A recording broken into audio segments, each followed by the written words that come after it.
t'i arrit shkallët, gradat e larta të devotshmërisë, e cila devotshmëri është ajo që do t'ja garanton suksesin edhe në këtë botë, por edhe suksesin më të madh në ahiret. Cili është suksesi më i madh dhe fitoria më e madhe? Thot Allah në Kur'an: "Faman zuhziha 'anil nari wa udkhila al-jannata faqad faz." E kush largohet, mbrohet nga zjarri i xhehenemit dhe hyn në xhenet, ky është fitimtari i vërtet.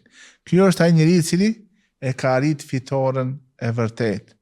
Ta arrim këtë fitore, ta shpëtojmë vetveten nga zjarri i xhehenemit e të bëjmë vepra me të cilat do të afrohemi. Sepse ne me veprat tona ndoshta nuk kemi mundësi që ta meritojmë xhenetin. Thot Muhamedi sallallahu alaihi wasallam: "Askush nga ju nuk do të hyjë në xhenet me veprat e tij." Por këto vepra janë dëshmi se ne jemi munduar, jemi angazhuar, jemi përpjekur që të arrim më afër kënaqësisë së Allahut subhanahu wa taala dhe të arrim të bëjmë vepra të cilat i do krijuesi jon Allahu subhanahu wa taala, dhe këto i kemi bërë me sinqeritet dhe për këtë shkak shpresojmë se Allahu do të na mëshiron